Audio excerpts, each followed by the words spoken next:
And now, a tale well calculated to keep you in suspense.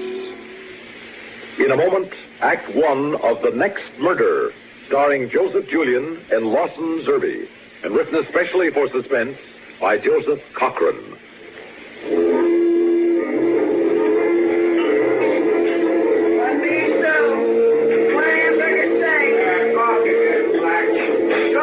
Mind if I sit down? No, sit down. That the late edition you're reading? Yeah. Well, that was a terrible thing, that murder over in Springdale. Oh, awful. I just don't understand how anybody could do it. Oh, nobody does. Not even the one who did it. Well, there's got to be a reason. Or none. One pork chop with mash.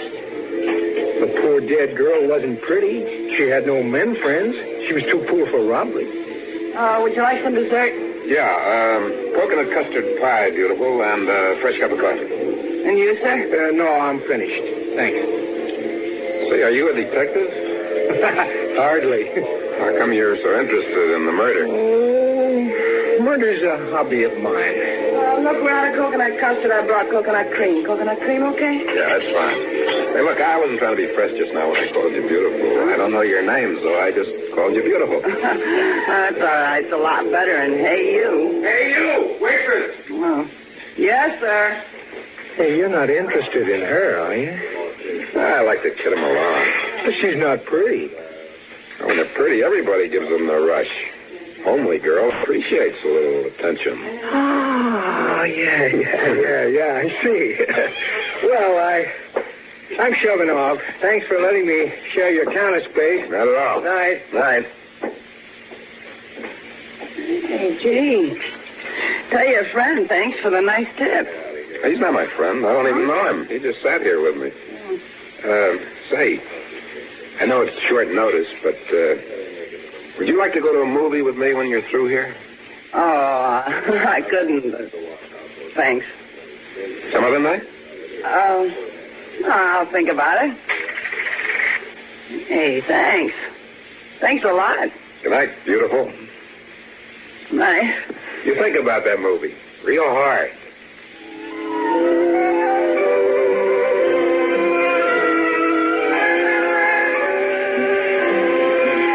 Outside, the rain that had been coming down hard when I entered the diner was now a light drizzle. He was standing there under the awning. I felt I had to say something. Hi. The rain's about stopped, huh? Yeah. You, particularly interested in the weather? Huh? Oh, no, not particularly. Just something that I... Something to say, you mean, huh? Yeah. To cover up what's really on your mind? What's on your mind? Well, I was wondering, haven't we met before? No. I don't think so. Yeah. And yet, you know, I get the feeling... A feeling maybe there's some sort of a bond between us? Yeah. Yeah, something like that. You know, in there, when I looked up and I saw you staring at me... I'm sorry, I'm not usually rude, but now you understand why? No, I don't. You know, I don't know what to make of it. It's funny. Maybe we met before somewhere. Maybe we brushed against each other in some crowd. Have you been in a crowd recently? Let's see. I was in one the other day over at Springdale. Yeah, Springdale. That's where that unfortunate girl was strangled. Yeah.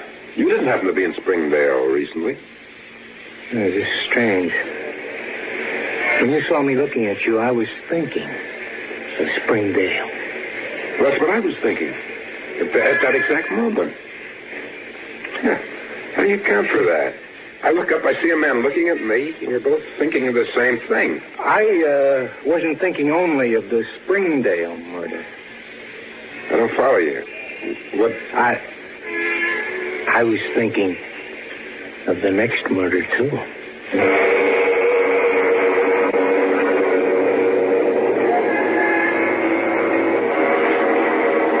The next murder. I looked at the guy hard. saw he was serious. I wanted to get away from him as fast as I could. And yet, I wanted to stay. I wanted to know what was on his mind. At the same time, I didn't want to know. I started away, and then I turned back. You a stranger in town? I blew in 2 days ago. How about you? Oh, I got in this afternoon. Where are you stopping? Don't have a room yet. You broke? Not broke, badly bent. Hey, listen, I got an idea. I got a good-sized room. I can sneak you in without the clerk knowing it. How do you manage it? There's a side door. I'll slip the bolt, and you can come up the back stairs. You're sure it won't inconvenience you? Well, if it'll make you feel any better, you can pay half the rent. All right, then I accept. Yeah, we can talk there. Yeah. Talk. We have a lot in common. You and I.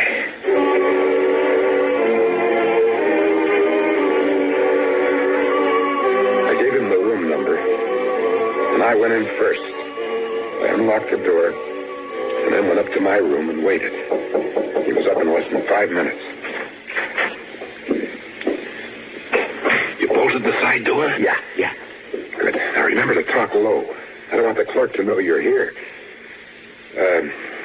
Well, we don't even know each other's names. Cotter. John Cotter. Fred Spahn. Cotter and Spahn. Or Smith and Jones. Pretty sharp, I see that. Well, you're not so slow yourself. You know, I still can't get over how we met. It's 1 in 1,000 coincidence. No, Spahn. No coincidence. We were bound to meet. We have similar interests. Like murder. You seem to know a lot about murder. I've read everything I could get my hands on. What interests you about murder? The motive. Why? Why does one person kill another? Why? Money, rage, jealousy. The obvious doesn't interest me. I'm talking about the hidden motive. Half the people who commit murder can't give the motive. You're more interested in the murderer than the victim? Definitely. Look, let's get off this. Spiritually, you're dead, and the foul, withering rot of murder has entered your mind, devouring your will to live. Well, look, you take that girl over at Springdale. Let's take the girl in Seattle. Or the one in Boston, similar to the... Seattle? There was one in Seattle? Yeah, it was in the papers. 2 weeks after the Boston murder, there was one in Buffalo. Then a month later, in Pittsburgh. Then the last in Springdale. Meaning what? One murder suggests another, especially when there's so much alike. And you think there's going to be another murder? The killer's still at large. Well, maybe there was more than one killer. My point, exactly. Oh, you're crazy. The girl at Springdale was strangled with a man's necktie. Where you guys knock off 2 in the wagon, let me go to sleep.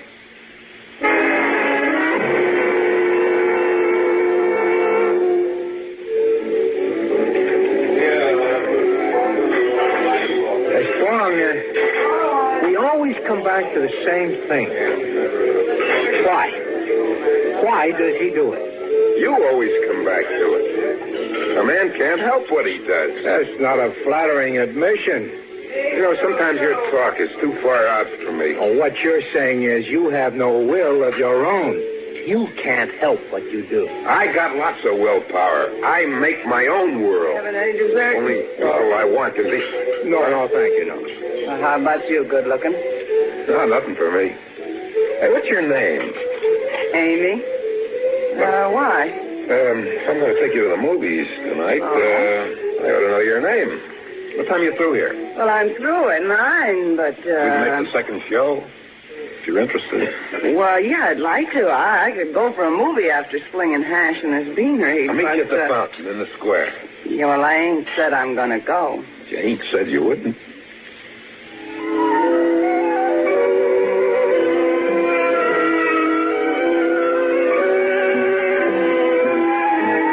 Carter and I left the diner and went back to the room. It was drizzling again. He was getting on my nerves. I made up my mind to tell him he's got to blow in the morning. We didn't talk much. He took out a tablet and started to write. I sat there, thinking of Amy. Every now and then taking a look at my watch. He must have been a mind reader. All of a sudden, he put down his pen and he said to me, Spong, you going to keep your appointment with that waitress? What? With Amy? Why, sure. Why not? What's the matter? Always starts out the same way. You feel sorry for these homely girls. No friends, not too bright, beaten. You feel more sorry for them than for yourself. And it ends up the same way. Oh, you know so much. You ought to write a book. I have. All but the last chapter. That's what you're working on? Yeah. Have been for 10 years. About murder? Every last word. I'd like to read it. Perhaps you can, when it's finished. Well, if it takes you 10 years to write one chapter, I don't... Well, the last chapter will be finished soon, I think. Right now, I can forecast that out of the 100 cases I have on file, 90 will get at it in the next 5 years, provided, of course, they're not caught before. How are you going to arrest the man you think will commit a crime 5 years from now? My friend, you put your finger on it. On what? Look, a man can't be arrested until he commits a crime. Now, my tables predict a crime, but they are powerless to stop a single homicide. Tell me, Carter, did your charts tell you that there would be a murder in Springdale? Well, to be truthful, no, they didn't. Why not? Because that one, I committed myself. I just sat there and looked at him. He looked sane enough. By that, I mean, if you put his picture alongside half a dozen others somewhere, there's nothing you'd pick him out for. But I definitely was going to blow the joint. The rent was coming due. I'd move out when he was asleep and let him hold the bag. But first I had to meet Amy. I went to the square. She wasn't in sight. I waited. Hey! Oh, I bet you thought I stood you up. And I got a customer just before closing. Boy, I thought he'd never finish. Look, Amy, look, we just met. I'm moving on tomorrow. Instead of the movie, maybe we could walk along that lake in the park and get acquainted, huh? I don't know if I should. I mean, I just come met on. you. Movies, make-believe. You and me, we're real people. I like someone to talk to. I bet you do, too. Yeah, I sure do. You know, I'm really just dying to talk to someone. You just don't know what it's like sitting in that one little room all by myself. Yeah. Well, sure, let's walk. I guess you're just like me, huh? Anyway, I think I know you, Amy. I think I understand you. You're leaving town tomorrow, huh? Yeah. That's always the way. Yeah, and maybe you're going someplace yourself, Amy. Well, you don't know it yet.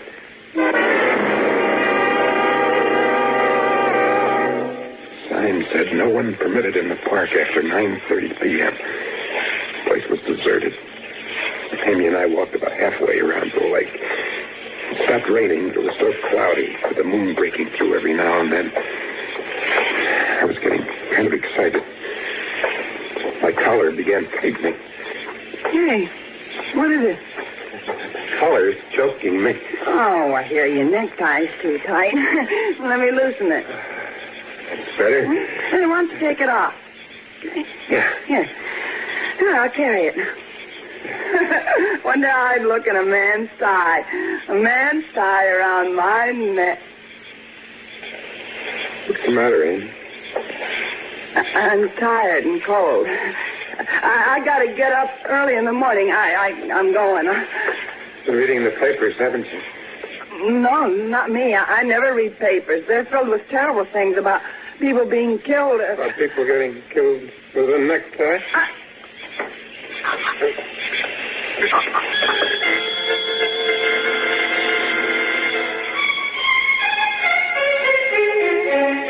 I must have blacked out. When I came out of it, I was stretched out under a tree. I probably ran into it and knocked myself out. I got up. My shirt was open at the collar, and my tie was gone. I started to look for it, but something kept buzzing at the back of my head, telling me to get out of the park. I hurried to the hotel. When I left the hotel, I went down the back stairs and I left the door unbolted so I was able to get to my room without the clerk seeing me. Then I had to get into my room without anyone hearing me.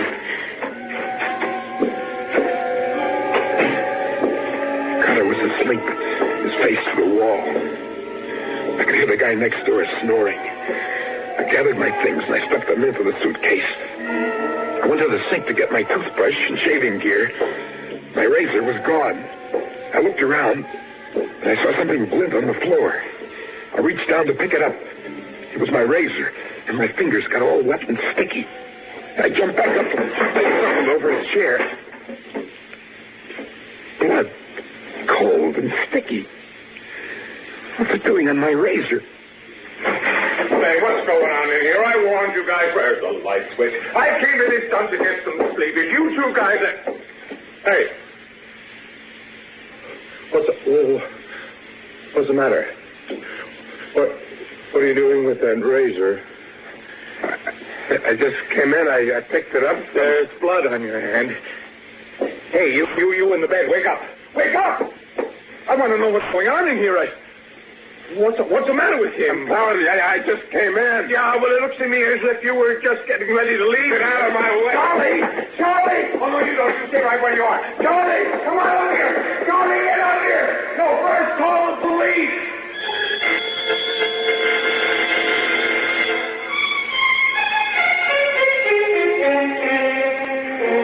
So you never saw this guy Carter before. You meet him in the square, you get to talking to him, then you sneak him into your room. Why? He was broke. He didn't have a place to sleep. You felt sorry for him? Yeah, I guess I did. So sorry you cut his throat? I didn't do it. That's your suitcase. It's packed, isn't it? Yes. You going someplace? I just wanted to get away from him. Why? Because he's nuts. All he did was talk about people who didn't want to live, about murder. He wrote a whole book about it. All about guys who were going to kill someone someday. Or some night?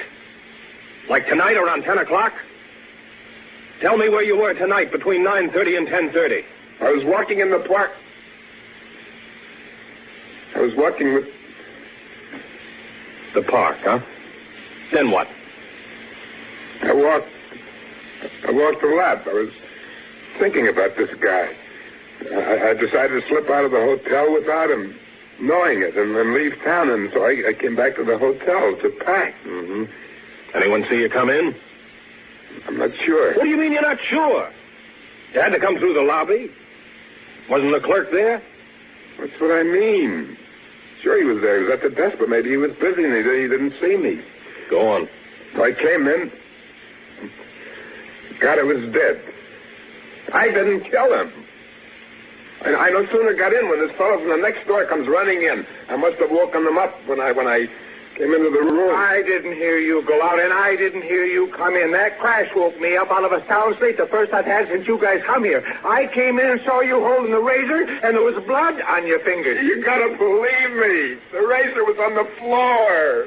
I picked it up, and I got the blood from it. I had no reason to kill him. All right. Let's go back to this walk in the park. Can you prove you were there? Well, I don't know. Some people saw me, sure. What? You were with someone? No, I was alone. That's not what you started to say a minute ago before you changed your mind. Who were you with? Nobody. Oh, look, Spong. You're in a jam. Right now, you're the most likely suspect for the murder of Carter. If you can prove you were in the park at the time, you're in the clear. Were you with a girl? Come on, speak up. We're broad-minded. It's no crime to take a girl into the park, but it is to cut a throat. I didn't kill him. I could believe that if you weren't stalling about who was with you in the park. Still not talking. Okay. We'll just book you for the murder of Carter, then maybe whoever you were with will come forward. And look, suppose I was with someone who didn't want to come forward. Uh-huh. Were you with a married woman who would get in a jam with her husband? I didn't say that. Well, all I can say is you should be more careful who you take for a walk in the park. Come on. I'm booking you for the murder of Carter. You're making a mistake. I'll apologize later. The press will want to see you, so if you'd like to put on a necktie, that's all right with me.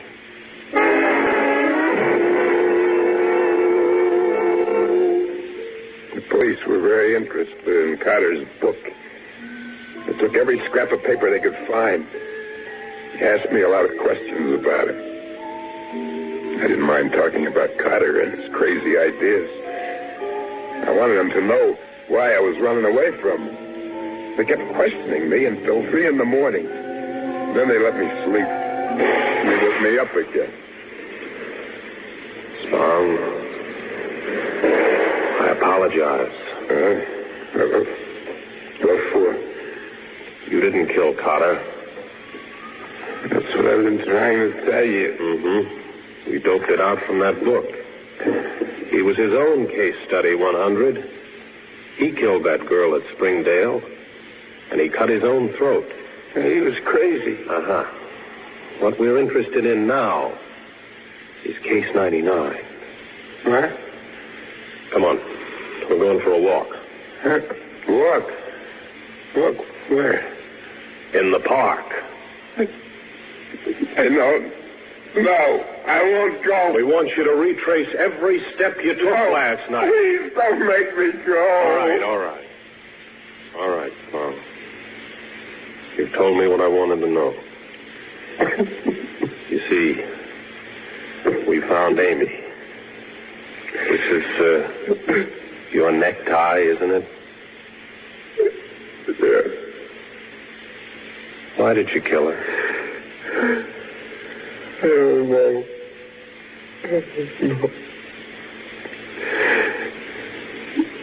I liked her. I was sorry for her. I didn't plan to kill her.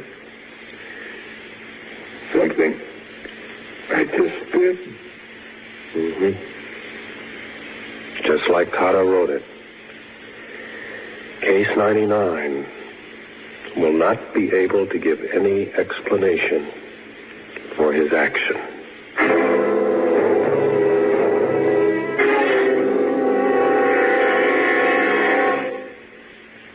Suspense.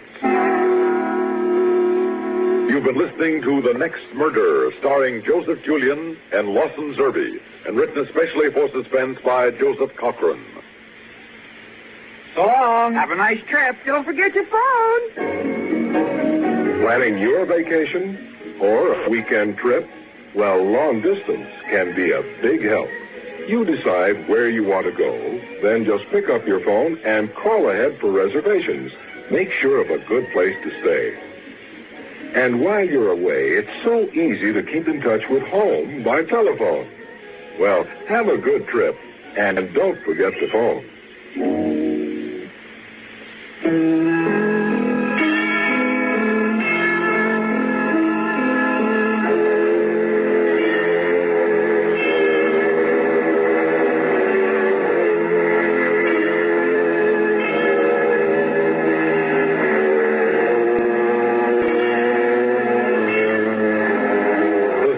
Produced and directed by Fred Hendrickson. Music supervision by Ethel Huber. Heard in tonight's story were Elizabeth Lawrence, William Redfield, and Reynold Osborne. Sound patterns by Walter Otto. This is Stuart Metz speaking. Listen again next week when we return with Run Faster, written by Lois Landauer. Another tale well calculated to keep you in suspense. Listen to Worldwide Sports with Chris Schenkel Monday through Fridays on the CBS Radio Network.